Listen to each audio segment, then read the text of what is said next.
being here. I know there's a little bit of lightning and thunder and a little bit of rain coming, so we appreciate you coming out and getting all of the information. As you know, you can also watch this on the in-house channel, and we'll put some information in the boxes as well as on the app. So lots of different ways to get this information, but glad of you to come in person. So those residents that have been here, this is a repeat. It's the same information. We do the same preparations to the same level every single year. So some of this will be redundant for you, and some of this will be new if you are newer with us. I just wanted to start off by introducing Mrs. Jennifer Paul. She is our new Director of Administrative Services. So as you all know, let's give her a round of applause. So she's going to spend this week training with Betsy. As we know, Betsy has moved to our Director of Resident Services. So I don't want to say she is our new Betsy, but so you understand the roles, she is our new Betsy for now, until you understand the roles, and she's our Director of Administrative Services. Absolutely. Thanks for being here. So we do this every year right around this time to just go over to give you peace of mind and to help you feel rest assured that you made a great decision moving into a CCRC, because there's really nothing you have to do when there becomes storms and hurricanes. Not a whole lot, at least. I won't say nothing. But we do find a lot of times around this year is when we get the majority of our depositors and move-ins, because this is such a scary time, and of course we are in Florida. So it's a really important topic that we actually have now spun into a marketing event, because not only residents that live here want to know, but residents that are considering moving into a CCRC want to know. And we want to let them know how we prepare. So with all that said, we'll go ahead and jump into all that information. It's a lot. We can take any questions, but remember, we're going to have the information to you as well. So I want to start off by saying every year again, if you know, we go ahead and we put out a sign-up sheet for supplies. So any of those supplies that we do insist that you get on your own, the list is out there. We will have that. We will purchase them for you, and we will deliver them for you. We will bill you, but we will purchase them and deliver them. So we are going to have those sign-up sheets out on Monday. They are usually at the front desks. So more information to come from our plant ops team. That is going to be Marie and Chris and Darwin. But we can get those supplies. That's your batteries and your lanterns, those kind of things that in the event you lose power, we encourage and insist that you have in your apartment. So we will have that out starting on Monday. So, success depends upon previous preparation, and without such preparation, there is sure to be failure. Confucius. Profound, huh? So, emergency manual introduction. So, the purpose of this manual is to establish responsibilities and to provide general guidelines for communication and support during our weather-related and other emergencies, which may require evacuation and notification to families. We are a non-evacuation community. We are at about 80 feet above sea level. We are a concrete structure. We do have retention ponds. So we are not an evacuation community. We are actually a community that would receive other residents from other communities, hence that beautiful generator outside this window. Because our town hall now has a generator in the event we have to accept residents from our communities that are closer to the water.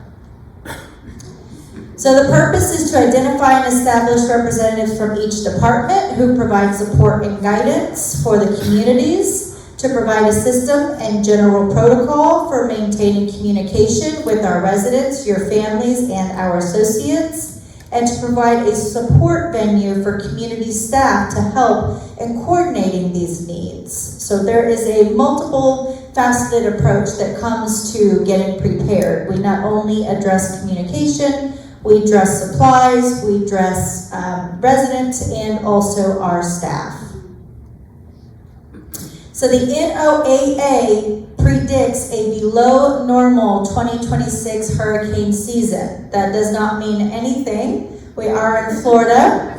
We will still over prepare, but that made me and my team just a little happy, if it's a fallacy of any sort, just to not hear that it was going to be an extremely active one. I know that we've all experienced significant loss and damage from the hurricanes a couple years ago. Some of my team members are still rebuilding their homes. So this was somewhat encouraging, but we are doing nothing different either way. So the Atlantic hurricane season outlook, they have about 55% as below normal. They have about 35% near, and then about 10% above. So we have about 8 to 14 named storms, 3 to 6 hurricanes, and 1 to 3 major hurricanes. That is, of course, just the general outlook and prediction of all those scientists whose job is to sit around and study that all year long. So I know we've had a heightened sensitivity after 2024. We all experienced a lot of issues, myself from Houston with Hurricane Harvey, and then of course coming to Florida with Debbie, Helene, and Milton back to back. So we know that our families, residents, and associates want to know if we're ready. That is the purpose of this information, because the answer is yes. Step 1, we're going to prepare and plan for potential disasters in accordance with local, state, and federal regulations. We will communicate the plan, responsibility, and expectations to residents, associates, and families. And we will also be communicating with our corporate team regarding any severe weather or emergency. So we actually have a corporate team member who is our risk management, and a big part of his job around this time of year is to be watching the weather at all the communities. So we usually, if we're not even watching the weather, we usually know far in advance if there's something brewing, and we have already started calls and conversations, far beyond you've probably even reached it to your local news.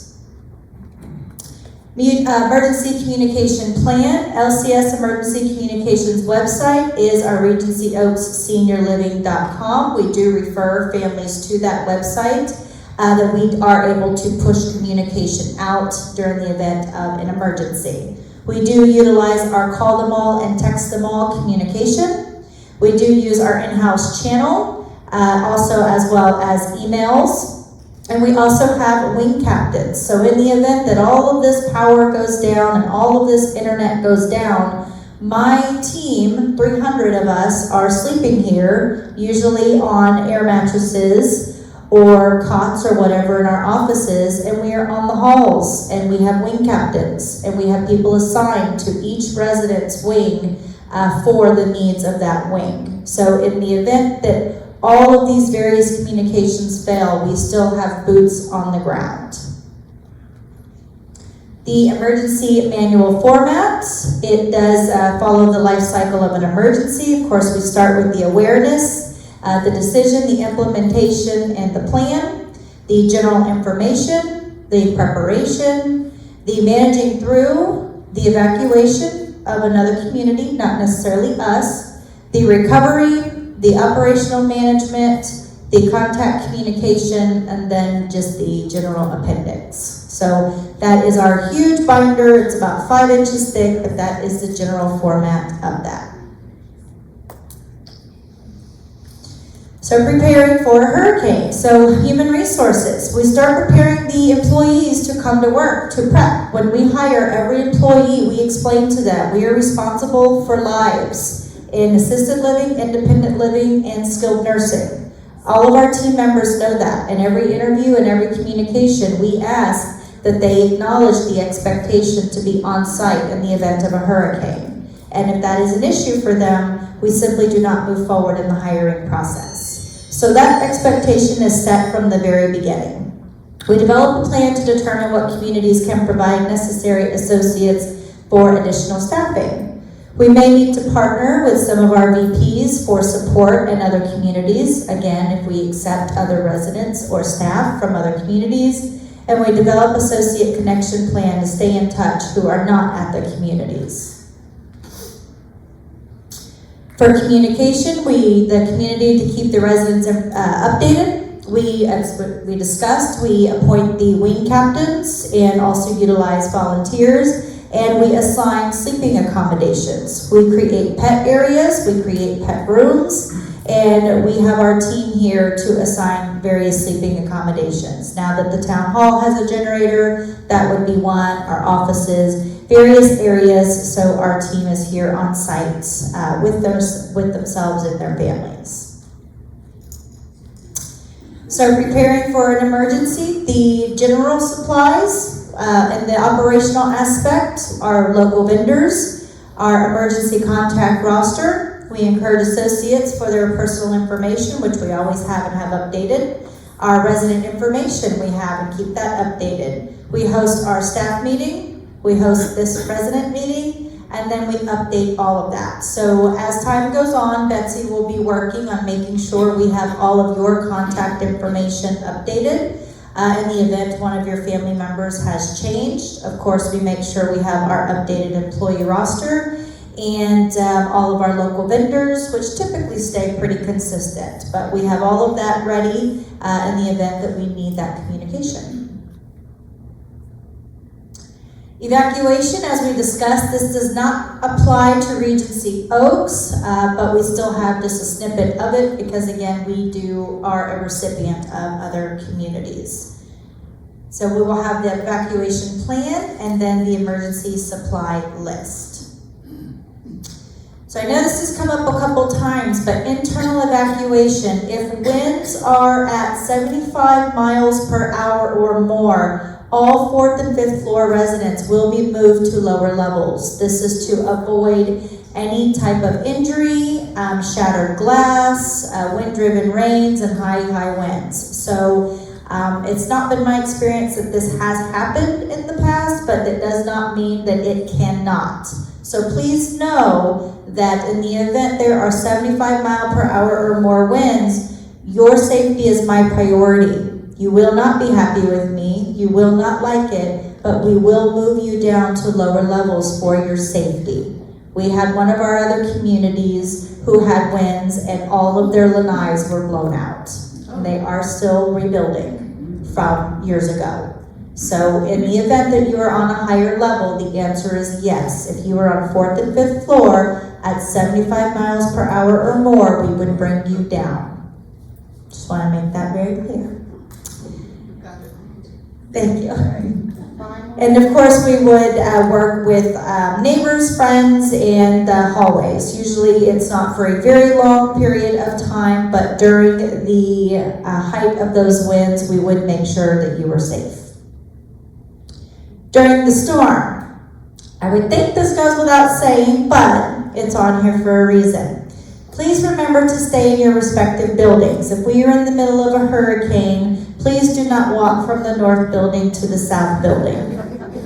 You laugh, but we had residents that did, and they had falls and fractures from it at other communities. So I just want to be clear that we will ask that you stay in your building during the storm. All residents will be instructed to move to the hallways for safety of broken glass or flying projectiles during the fury of the storm. This is, of course, if you happen to be near the front or in one of those lobbies, otherwise you would be in your homes.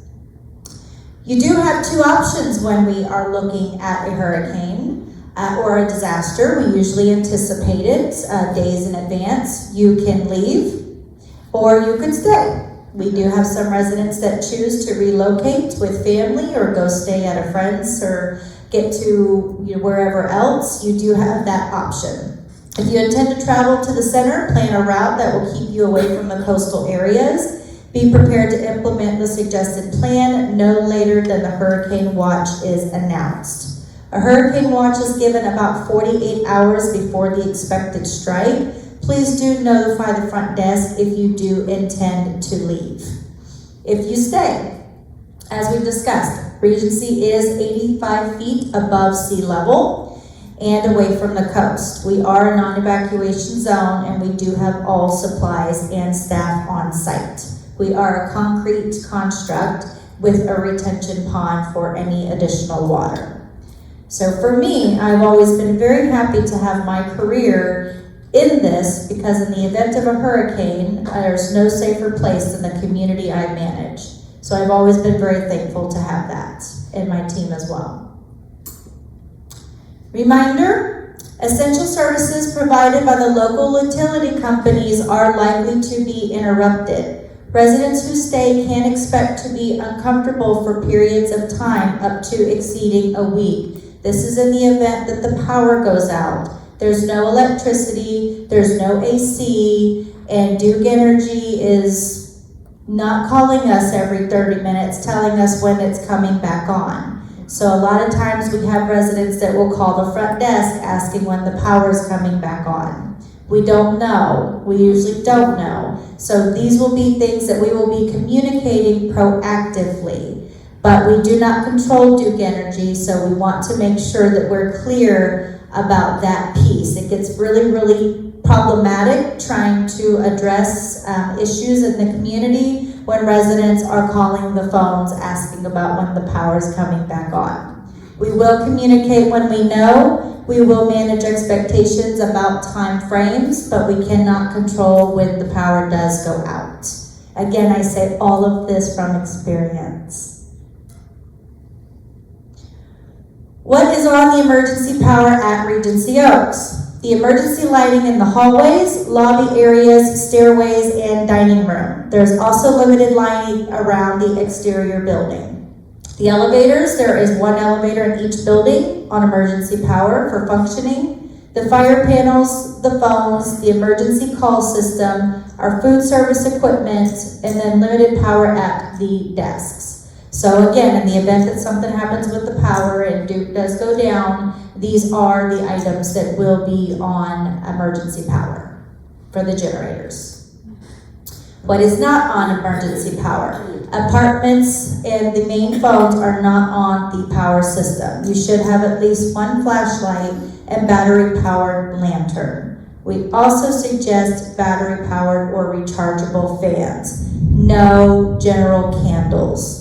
So, no candles, please. And we'll go over a supply list as well. Ways to disaster-proof your life. Prepare a grab bag. A lot of times we have had residents that need to move and their glasses are in the bedroom, their dentures are in the living room, their hearing aids are in the kitchen, they don't know where their meds are, and that's a little challenging. So we ask that you get those kind of things all in one little spot in one bag in the event that we know there is a disaster, especially if you're on those higher levels, just in case for whatever reason you have to move. That includes your medications, medical devices, hearing aids, glasses, phones, tablets, and chargers. We also encourage a change of clothes and toiletries. We also suggest that you organize your important legal, financial, or insurance paperwork, and considering birth certificates, social security cards, list of meds, copy of driver's license, and emergency cash. As we all know, or those that were here, we had over 200 apartments experience water intrusion from wind-driven rain during those last hurricanes. So there were damage to apartments, there were damage to items. These are the items that you want to make sure that you have safe, and that way, in the event that happens, you've got that information. If you have a contact list, if a disaster occurs, you'll want to contact friends or relatives to let them know you're safe. Have their names, addresses, and phone numbers. You can include your trusted advisors, such as your physician, attorney, financial advisor, accountant, insurance agent, and banker. They are all trained to help you. Prepare a household inventory. After a major disaster, most homeowners are simply not able to remember all the belongings for an insurance claim. Again, we had lots of damage in wind-driven rain and flooding in some apartments where there were significant damages to residents' items. Have a list of that. That way you've got that information for a policy. So planning for hurricane season, just a little flow chart. We always check our emergency equipment, flashlights, first aid kits, extra batteries, radios. Our Plan Ops helps order and distribute those supplies, which again start Monday. We do help remove and encourage electronics being removed from those vinyl lanais. I know some of you have made a third bedroom out of that vinyl lanai area. We want to make sure that we get those computers and printers moved away from there. They will be damaged. Especially if it's the vinyl lanais. Stock up on supplies to take care of special medical or dietary needs, including continence item. We suggest a 2-week supply. Keep also getting a minimum of 2-week supply of medications in the event the pharmacies are not able to be easily accessible. Having a battery or solar powered light source, lanterns, flashlights, camping lights, and headlamps. And then charging all USB powered items in advance, including your cell phones in the event that you lose power in the apartments. When power fails, turn off or disconnect all motor-driven appliances, electronics, and fixtures to avoid damage from sudden surges. Use your battery-operated or USB lights. And just that reminder, Regency has no governments over Duke Energy. Please refrain from calling front desk or maintenance about power outages. Also a suggestion when the power fails, there has been times where it's been off for 8 minutes, there's been times it's been off for 8 hours. So we never know, we always prepare for the worst. Keep in mind what's in your refrigerator. To keep spoilage and thawing to a minimum, open the refrigerator or freezer as seldom as possible. Stock your freezer with pre-frozen water-filled bottles or reusable ice packs. And use food that has been defrosted within 1 or 2 days. So if in doubt, throw it out. If you've got that salmon that's been sitting in there for a couple days and then the power goes out for 8 hours, I'd say that's a no. Let's throw that out. So just things to think about in the event that we are not, that we are out of power for, multiple hours at a time. When the power fails for special needs, have your portable oxygen tanks and extra batteries or portable units. We will locate those that are oxygen dependent to the healthcare center or generator operated areas. We suggest you contact your oxygen supplier for emergency supplies now. During extended blackouts, have a plan to relocate to a location with family or friends that have electricity if you want to be more comfortable. Have your needed supplies ready, your medications, hearing aids, glasses, chargers, and phone. And then as we discussed, generator operates 1 elevator in each building. You may need to move to lower levels if you cannot get upstairs. So if you plan to move around a lot or if you need to go up and down and the power does go out, we want you to stay put. Special needs. If you do have extenuating circumstances, if you are completely oxygen dependent, if you have transferring issues, all of these are special needs, and we need you to make sure that you connect with Betsy and Resident Services at Extension 501 so we can discuss your plan. A few residents that I can specifically think of, we insist that they go to healthcare due to the acuity of their needs without having power in their apartments. Before returning, check the hurricane hotline and the community website for updates. As we discussed, we'll be pushing updates on that. Do not return to campus until it indicates that you may. Have a form or identification with your current address in case of police roadblocks. When a hurricane watch is issued, you can leave the area immediately if that is your choice, if you're choosing not to shelter in place. Residents should contact their lifeline, friend or family member to initiate your plan. RO will initiate ours as well. Regular resident services may be interrupted, so in the event of a hurricane, you will not have housekeeping services. I know you're laughing, but it's a thing. We will not have housekeeping services. We would not do general maintenance. We would do emergency maintenance. So in the event, regular resident services may be interrupted. Staff would be here preparing for the community. Residents are requested to sign out at the concierge desk before departing, and we follow all mandates from the mayor's office. Will supersede any plan designated by RO. We had one community that was a shelter in place, but state came and said, you gotta go. So I highly doubt that would be the case for us because of our location, but they did end up having to evacuate because the state and city said so. So as we discussed, things to do to prepare, remove and tie down all loose items or structures. So these are things that maintenance helps with. Around that time, we go around and tie down all the umbrellas, help resident move items from lanais. If there's anything you need help with, please call ahead of time so maintenance can assist you. Stock with sufficient levels of food, linens, water, fuel, hurricane supplies, and medications as needed. We'll have our generator full of diesel and power for our healthcare center, our community, and the kitchens. We'll have our generators for partial power in the north and south buildings. We will have fueled our vehicles to maximum capacity. We would have ordered an ice truck on hand for additional ice and water. Car owners, we recommend you check your radiator hose batteries and keep your gas tanks filled. Clear off your porches and lanais. Please again communicate in advance if you need any assistance. Keep the doors to the lanais and windows closed. Have your grab-and-go bag.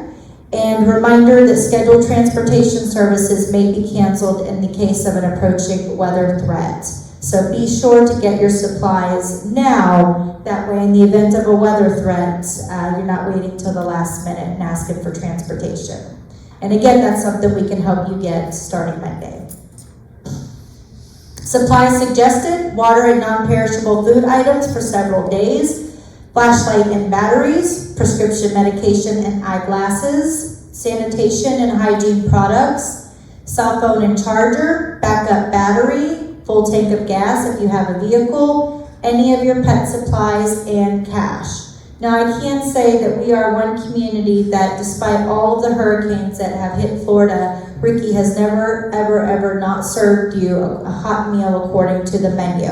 There have been communities that had to go to sandwiches, but nonetheless, there was always food served. So we will be feeding you, and historically, we have always been executing the menu, hot and not sandwiches. But that is always a possibility depending on how severe things can go.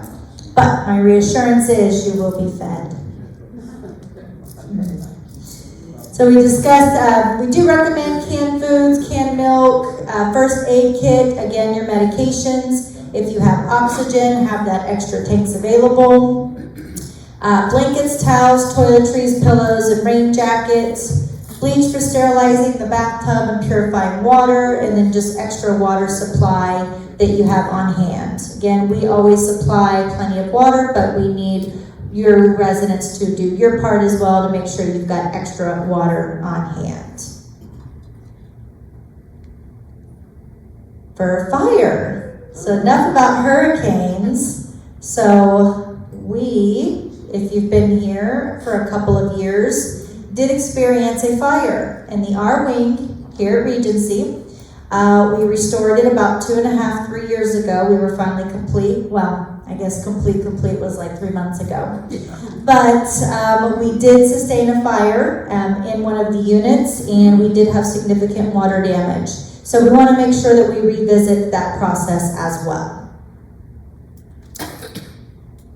So prevention, protection, planning, and practice.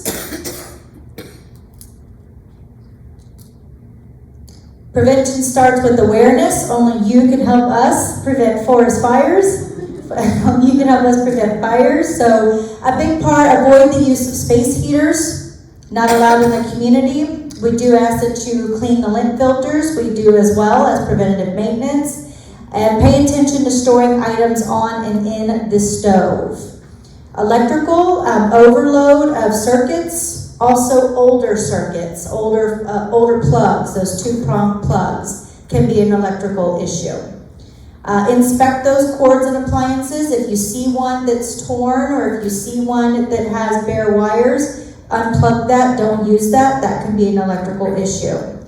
Tacking cords to the walls with a thumbtack through an actual electrical cord or running them under rugs or something heavy that sits on them. And then airspace overheating from electronics and cabinets, maybe something underneath the TV. These again have all been the source of fires here and at other communities.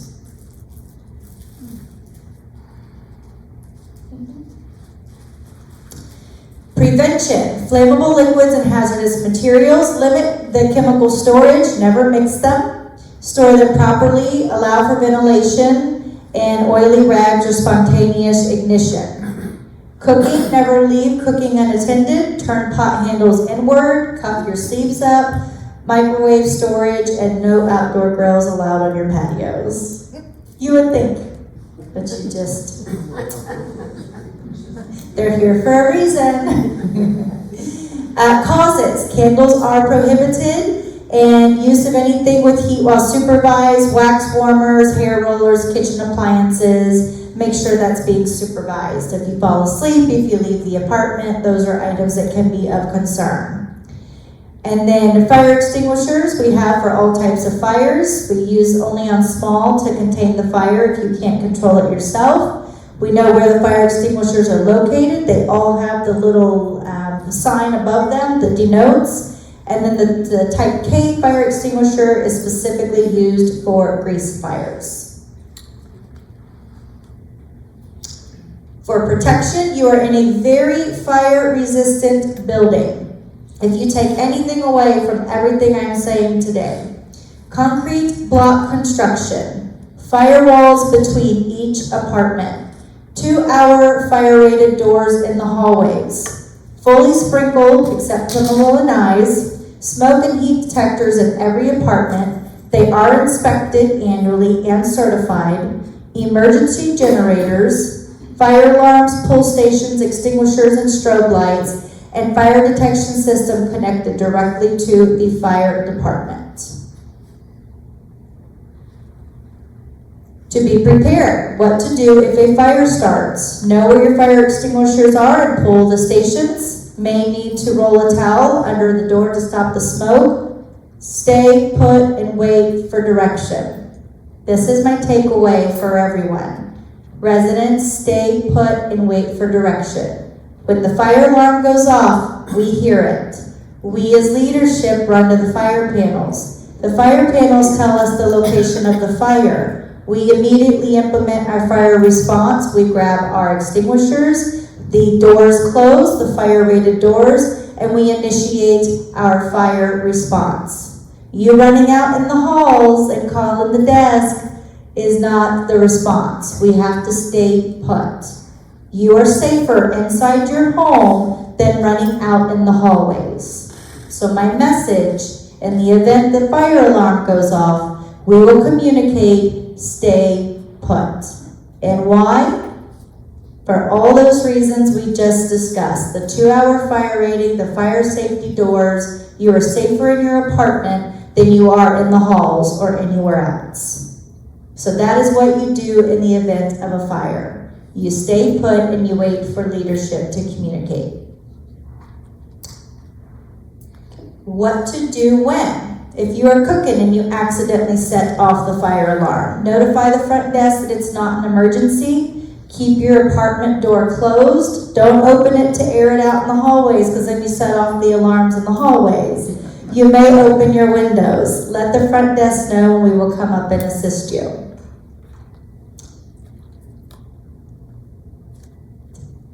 A little bit of delay.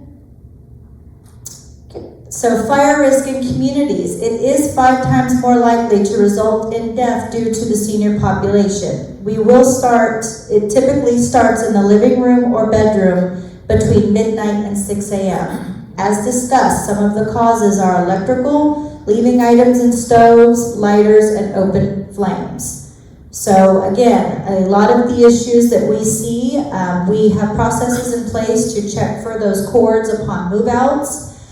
We have our housekeepers and our maintenance team always checking your stoves and everything going on in your apartments when they're in there to be looking out for fire hazards. Our biggest concern is still usually when there are appliances being actively used and possibly left alone or you fall asleep.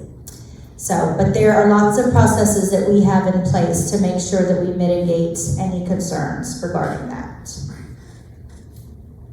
What to do first in a fire? We close off the area, the single most effective method for limiting the spread. So we do what's called a race. We rescue anyone in immediate danger. We pull the alarm, we contain the fire, and we extinguish. And this again is for these small fires. Residents are at risk, we know that. You have a slow reaction time and physical limitations. There are some poor eyesight and hearing. Sometimes there can be confusion and reluctance to leave, and obviously sometimes difficulties moving on your own. That is why we ask that you stay put. We know our residents, we have a plan, and we have our team captains. We know those that in the event of a fire, we know what needs to be done. And we ask that you stay put in your apartments, that way we can do that. I don't think I've said this yet, but stay in your apartment until you're told to evacuate so it can be performed in a safe and orderly manner. We will move to the designated location. This is usually a part of the building that the fire department has determined to be low risk. Do not go outside.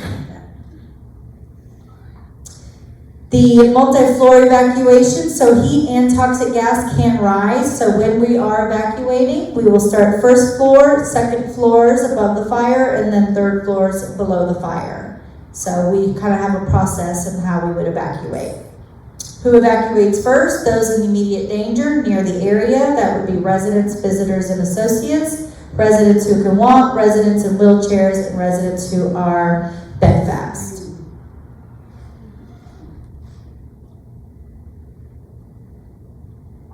And then once you are out of the building, we'll check in at the front desk. Do not re-enter until advised to do so, and we wait for the fire department to give the all clear signal.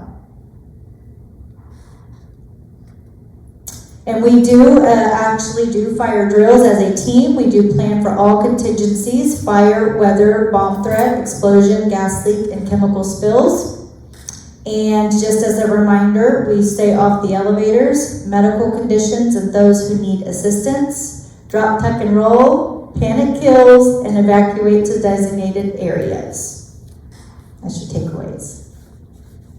So just as a reminder, if you weren't here now, this was the beginning of a fire here at Regency Oaks. Right when I started, about 3 years ago, we were completing I wouldn't even say completing, we were still in the throes of mitigating. This did occur from a hospice bed and an electrical fire, and the majority of the damage was from flooding. So the north building is completely restored for that reason, if you didn't know the history of that. So these are just some of the beautiful reminders of that. So lots was learned, lots of processes have been put in place, and we just want to raise awareness to make sure you pay attention. The big thing is those electrical cords and following some of those advice as far as how to handle electrical cords.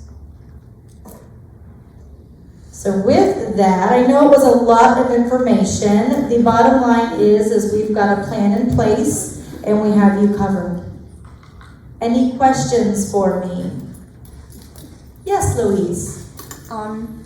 My question is, for those of us who have hearing and vision problems and rely on a hearing aid charger because our hearing aids tend to go out after about 12 to 14 hours, and if the power is out for 12 to 14 hours, what do we do? Because these are hearing aids with the batteries inside the aid itself, not rechargeable, and they are rechargeable. Thank you. Thank you for the question. So absolutely, we would highly recommend you setting up a meeting with Resident Services that would be under the special needs realm to do additional planning on that. You guys can sit down, look at what that looks like, contact the hearing aid provider, and have those conversations as far as what you should do. But that would definitely fall under the realms of additional conversation. Does that also apply to storing medication that needs refrigeration? Absolutely, yeah. But we would, as we mentioned, highly suggest pre-freezing ice bottles and pre-frozen ice. That way you can keep that medication as cool as possible without that power. And keeping the freezer closed so it stays insulated and cold. In the past, we've had a charging station, and would that be available Yes, again? yes, yes, ma'am.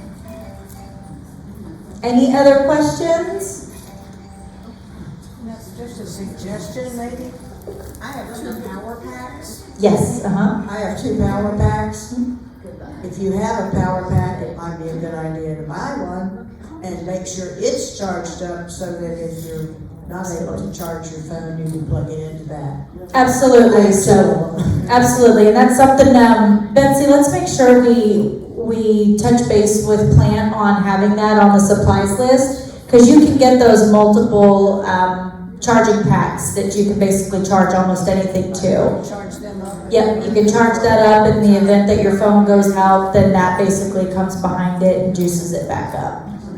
Yep, I used it on traveling it's helpful. Yes, Ms. I Allen. find brown on beige impossible to read on the screen. Could we get those colors changed in the future? Absolutely, yeah, we can do that for you, Connie. I think I can manage that. Good. Yes, ma'am, we sure will. Would you explain a little bit about what we do with our pets? You know, like you said that there's a station or So something. we would create a pet station. So obviously if it's a cat, most cats can utilize their boxes. We will have a designated dog space, but we also recommend those doggy pads. In the event that you can't take them out, get those doggy pads. Any other questions for me? Yes, Miss Mary. This doesn't have anything to do with hurricanes and fires. Okay. That everywhere I've lived, I've always had a carbon monoxide monitor. Okay. What did she say? She said everywhere she's lived, she's had a carbon monoxide monitor. We have no gas. I'm sorry? It's all electric. Exactly. Yeah, we don't use gas, everything is electric, but, yep. Couldn't hurt, we recommend it. I have one too. Any other questions? Yes, sir. What will be the procedure for getting volunteers for the forest, hurricane? I'm sorry, say that again?